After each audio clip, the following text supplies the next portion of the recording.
Today I'm going to show you why you really should not cook a Costco steak medium rare. Costco steaks all have one thing in common, whether it's a ribeye, a New York strip, or even the boneless short ribs.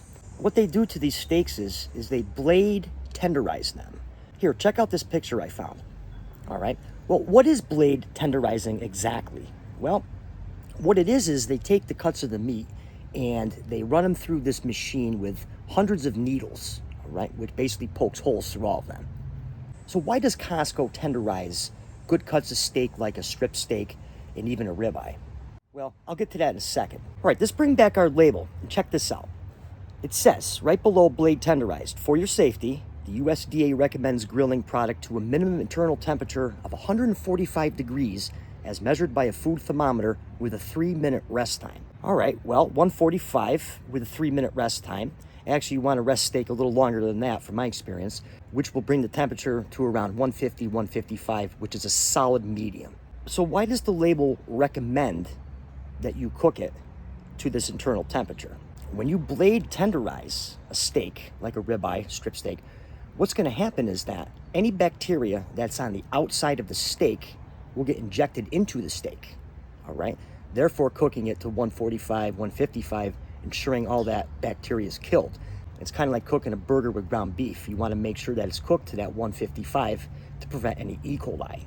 Now, we all know when we cook a steak, whether it's a ribeye, strip steak, is that if in fact there's any bacteria on the outside of that steak, okay, the second you put it, well, not the second, but by cooking it, whether you're grilling it or searing it, for the 3-4 minutes per side it takes to cook, is going to kill any bacteria that's on the outside. So why does Costco tenderize good cuts of steak like a strip steak and even a ribeye? Now, according to Costco, they claim that it makes the steaks taste better.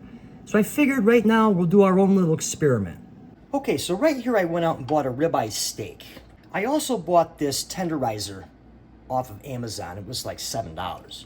All right, so we'll conduct our own little experiment here, and we'll tenderize this bad boy here. Man, you gotta give that a shot. All right, you definitely gotta put some muscle into this. Let's do this side.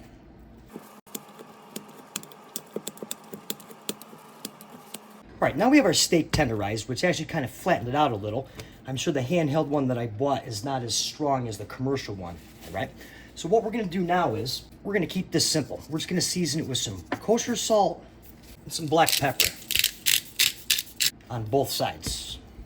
A little more salt and some pepper. And we'll just grab our steak and just mop up all the seasoning that was on the board here. All right, so I got the old cast iron heated up here, and I was gonna cook this on the grill, but they're doing construction on my street. It's making a mess out of everything, but that's fine. All right, so I'm gonna add just a little bit of oil to our pan here, guys. Just a little bit, yeah, about that much should be good.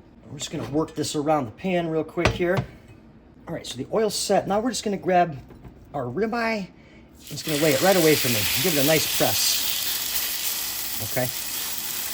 We're gonna cook this side probably about 3 minutes. I'm gonna use my thermometer because we wanna go for that 145, then with the carryover, okay?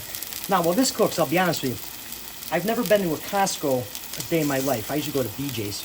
The closest Costco to me is about an hour ride, which is fine. However, I'm pretty sure that they don't sell single steaks like my local butcher does. In all honesty, I just couldn't bring myself to spend $80, maybe $100 on a package of ribeyes that my family won't eat. So, all right, we're gonna check this after about 3 minutes because we're going for that 145. Okay, so it's been about 3, maybe 4 minutes. I wasn't really eyeballing the time here. I didn't set a timer. So we're just gonna give this guy a nice gentle flip here. Oh yeah, got a good sear on it. Give it a gentle press. I turn my pan down because when we cook with cast iron, you know it retains the heat. So I'm gonna let this side go for probably another 3 minutes, and then I'm gonna use my thermometer and we're gonna temp it. All right, a couple minutes. Let's get a read on this right here. 48, 51, yeah, that's done. So what we're gonna do right now is we're just gonna take it right out of here, place it on this nice flour plate that my wife bought. All right, so now I'm just gonna let this rest for about 5-7 minutes. All right, so the steak I let rest, and let's take a look at it here real quick here. That's about a good medium. Maybe some of the smaller sides of the steak, maybe a little medium well, actually. But it's juicy, so let's give it a shot. All right, let's see, how did this bad boy come out? It's a little hot.